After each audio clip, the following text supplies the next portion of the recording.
क्योंकि आदमी ने कूदने से पहले अपनी मां का कॉल नहीं उठाया, मौत ने उसे तुरंत 18 मंजिला नर्क में धकेल दिया। लेकिन सजा मिलने के बजाय वो एक बच्चे के रूप में दोबारा जन्मा। जैसे ही उसने अपनी पिछली जिंदगी की यादों का इस्तेमाल करके नई जिंदगी का पूरा फायदा उठाने की सोची, हकीकत ने उसे जोर का झटका दिया। अपनी माँ को अपनी आंखों के सामने बेकाबू होते देख माइक को अजीब सा एहसास हुआ कि कुछ गड़बड़ है। और सच में जैसे ही वो घर पहुंचा, उसकी माँ ने उसे बेरहमी से सोफे पर पटक दिया और अपने पति से चिल्लाकर कहा कि इसे खाना खिला दो। शुक्र था कि पापा काफी अच्छे इंसान लग रहे थे, मगर तभी पापा की नजर खाने पर गई, जो कि 6 महीने पहले एक्सपायर हो चुका था। माँ ने इसे हल्के में लिया और कहा, कोई फर्क नहीं पड़ता, एक्सपायर्ड खाने से कोई नहीं मरता। पापा ने एक पल सोचा और उन्हें भी लगा कि माँ शायद सही कह रही है, आखिर बच्चा स्वाद पहचान भी नहीं पाएगा। तभी दरवाजे पर पुलिस आ गई। पापा ने जल्दी से बच्चे का मुंह साफ किया और माँ ने घर में फैले धुएं की बदबू छुपाने के लिए एयर फ्रेशनर छिड़क दिया। पुलिस अफसरों ने बताया कि उन्हें चाइल्ड एब्यूज की रिपोर्ट मिली है और उन्होंने एक चाइल्ड प्रोटेक्शन एक्सपर्ट को बुलाया है। माँ ने गुस्से में सब कुछ नकार दिया, लेकिन पुलिस ने बताया कि बच्चा पहले अस्पताल गया था, जहां डॉक्टर को उसके शरीर पर मारपीट के निशान मिले थे, इसलिए रिपोर्ट दर्ज की गई। बिना कुछ कहे पुलिस वाले अंदर आ गए। उस वक्त दोनों के चेहरे पीले पड़ गए जब एक्सपर्ट ने बच्चे के कपड़े हटाकर जांच करने की तैयारी की। पापा गुस्से में बोले, क्या आपको सच में लगता है कि हम अपने बच्चे को मारते हैं? फिर उन्होंने एक विजिटिंग कार्ड निकालकर पुलिस को दिया। असल में पापा एक चाइल्ड वेलफेयर एजेंसी में काम करते थे। पुलिस की नजर दीवार पर लगे एक पुराने पारिवारिक फोटो पर पड़ी, जो बिल्कुल भी किसी गलत परिवार का नहीं लग रहा था, और एक्सपर्ट को भी बच्चे पर कोई साफ साफ चोट के निशान नहीं दिखे। पुलिस को यकीन हो गया कि ये सब बस एक गलतफहमी थी, तो उन्होंने माफी मांगी और जाने लगे। उसी पल माइक ने जोर से रोते हुए मदद के लिए चिल्ला दिया।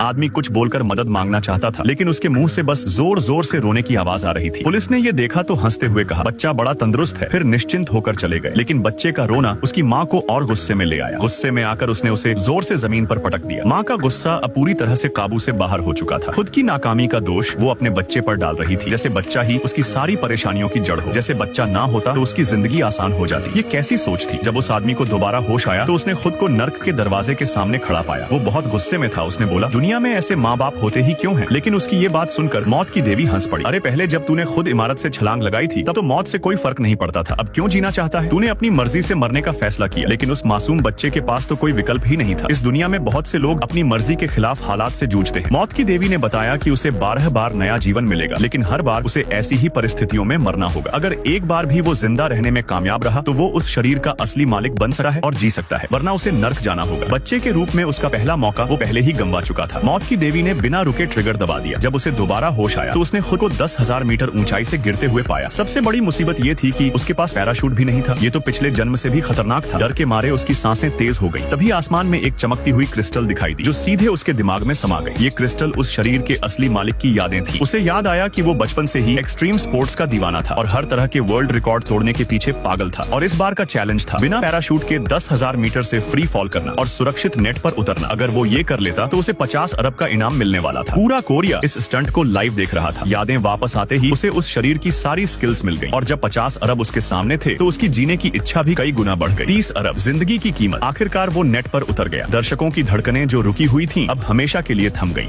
आदमी फिर से 50 अरब के जैकपॉट से चूक गया, तो इस बार उसने जिद पकड़ ली कि अगर एक और मौका मिला तो वो जरूर जीत जाएगा। उसने डिमांड की कि उसे फिर से किसी अमीर इंसान का शरीर दिया जाए। इस पर मौत की देवी मान गई और इस बार वो एक बड़े बिजनेस ग्रुप के दूसरे बेटे के रूप में पैदा हुआ। कल ही उसने पूरी संपत्ति विरासत में पाई और नया हेड बन गया। लेकिन उसके खुश होने से पहले ही जिस प्लेन में वो था वो तूफानी बादलों में घुस गया और तेजी से हिलने लगा। उसने तुरंत अपनी सीट बेल्ट बांध ली, सेफ्टी जैकेट पहन ली और सारे सेफ्टी मेजर्स फॉलो कर ली। तभी एयर होस्टेस आई और बोली कि घबराने की जरूरत नहीं, बस हल्का टर्बुलेंस है, जल्द ही सब नॉर्मल हो जाएगा। लेकिन उसे पक्का यकीन था कि प्लेन क्रैश होगा, मगर कुछ ही देर में प्लेन सच में स्थिर हो गया। इसके बावजूद उसने सेफ्टी जैकेट नहीं उतारी। वो आराम रूम में गया जहां महंगे ब्रांड्स की चीजों से कमरा भरा हुआ था। यही वो लाइफ थी जिसका उसने सपना देखा था और इसने उसे और भी जिंदा रहने की हिम्मत दी। लेकिन तभी जैसे ही वो अपने ब्राइट फ्यूचर के बारे में सोचने लगा, प्लेन के इंजन में धमाका हो गया। जबरदस्त झटकों के बीच वो किसी तरह सीट पर लौटा और बेल्ट बांध ली। एयर होस्टेस चेक करने आई, लेकिन अगले ही पल प्लेन में एक बड़ा छेद हो गया और एयर होस्टेस हवा में उड़ गई। इससे पहले कि वो कुछ समझ पाता, प्लेन जोरदार धमाके के साथ जल उठा और वो आग में जलकर राख हो गया। जब उसने फिर से आंखें खोली तो पसीने में भीगा हुआ था। ये कोई सपना नहीं था। मरने का डर और वो भयानक दर्द इतना असली था कि उसकी रूह कांप गई। उसकी ये हालत देखकर मौत बहुत खुश थी, क्योंकि वो बस यही चाहती थी कि वो मरना ना चाहे लेकिन बच भी ना सके। मौत ने कहा कि इस बार उसे आसान सा जीवन मिलेगा और फिर से ट्रिगर दबा दिया। अब वो एक 16 साल के हाई स्कूल स्टूडेंट के रूप में जागा। उसने देखा कि क्लास के स्टूडेंट्स वीडियो देख रहे थे और उस वीडियो में वही था, प्लेन से कूदकर स्टंट करते हुए होता है। इस तरह की बेइज्जती से वो गुस्से से तिलमिला उठा और वो उस लड़के को सबक सिखाने ही वाला था कि तभी यादों का एक क्रिस्टल दिमाग में समा गया। असल में ये छात्र हमेशा से स्कूल में बदमाशी का शिकार होता आया था। रोज उसे अपना खाना छोड़कर गुंडों को पैसे देने पड़ते थे और उसे जमीन पर गिराकर कुत्ते की तरह पैरों तले कुचला जाता था। ऐसे ही उसकी मानसिक स्थिति धीरे धीरे बिखरने लगी थी। आखिरकार उसने धमकी दी कि अगर उसे और तंग किया गया तो वो छत से कूदकर जान दे देगा, मगर बदले में उसे और ज्यादा पीटा गया। जब उससे और सहन नहीं हुआ तो उसने अपनी माँ के लिए एक सुसाइड नोट लिखा और इस दुनिया को छोड़ने का फैसला कर लिया। मगर ठीक उसी समय उसकी आत्मा उस शरीर में समा गई। उसे महसूस हुआ कि अगर वो बस छत से कूदने से बच जाए तो उसकी जान बच सकती है। ये सोचकर वो बेइंतहा हंस पड़ा। उसके लिए इस तरह की जिल्लत बर्दाश्त से बाहर थी। गुस्से में उसने पास पड़ी कुर्सी उठाई और सीधे उस गुंडे पर दे मारी। फिर उसे जमीन पर पटक पटक कर पीटने लगा। ये देख बाकी के छात्र दंग रह गए। जो लड़का हमेशा कमजोर और डरपोक लगता था वो आज किसी दरिंदे की तरह टूट पड़ा था। गुंडे के साथी उसकी मदद करने आए, मगर उसने उन्हें भी 2 मिनट में धूल चटा दी। फिर उसकी गर्दन पकड़कर उसे खिड़की के किनारे ला पटका और सख्त लहजे में कहा, अगर दोबारा उसे छेड़ा तो वो असली बेरहमी क्या होती है ये खुद ही जान जाएगा। मगर तभी गुंडे के साथी ने उसे पीछे से धक्का दे दिया और अब उसका गुस्सा फूट पड़ा। उसने तय कर लिया कि अब इन्हें पूरी तरह सबक सिखाकर ही रहेगा। मगर दिक्कत ये थी कि उसका नया शरीर बहुत कमजोर था। वो अपनी असली ताकत इस्तेमाल कर ही नहीं पा रहा था। इसी वजह से गुंडों ने उसे फिर से बुरी तरह पीट डाला, लेकिन वो जरा भी डरा नहीं। उसने बिना कोई दर्द जताए बस गुस्से से उन्हें घूरता रहा। गुंडे को उसकी ये हिम्मत और भी खटकने लगी, इसलिए उसने स्कूल खत्म होने के बाद खेल परिसर में उसे घेर लिया। तभी उसका एक साथी ये सब देखकर बेचैन हो गया। उसने गुंडे को समझाने की कोशिश की कि मामला ज्यादा बिगड़ गया तो दिक्कत हो सकती है, मगर गुंडे ने उल्टा उसी को बुरी तरह पीट दिया। ये देखकर उसे एक आइडिया आया कि अब गुंडे को हराने का सही तरीका क्या हो सकता है। अगले दिन जब वो टॉयलेट जाने के लिए क्लास से बाहर निकला तो वो भी चुपचाप उसके पीछे गया। उसने उसे उकसाते हुए कहा, कल जब मुझे मारा जा रहा था तब मुझे लगा कि तेरी ताकत उस गुंडे से कहीं ज्यादा है, लेकिन जब उसने तुझे पीटा तो तूने जवाब तक नहीं दिया। इतनी ताकत का क्या फायदा अगर तू उसका इस्तेमाल ही नहीं कर सकता। अगर मेरे पास तेरी जैसी ताकत होती तो अब तक मैं स्कूल का नया बॉस बन गया होता। वो ये सुनकर गुस्सा आ गया। उसने तुरंत कहा, अगर अकेले लड़ाई की बात हो तो मैं उस गुंडे का सिर फोड़ सकता हूँ, मगर दिक्कत ये है कि उसके पीछे सीनियर स्टूडेंट्स हैं, इसलिए मुझे चुप रहना पड़ता है। मगर उसे ये नहीं पता था कि गुंडा ये सब बातें छुकर सुन रहा था। गुस्से में उसने अंदर आकर सीधे उसके गाल पर एक जोरदार थप्पड़ जड़ दिया और गुस्से में कहा, तुम दोनों स्कूल खत्म होने के बाद मत भागना। आज मैं तुम्हें ऐसा सबक सिखाऊंगा कि जिंदगी भर याद रहेगा।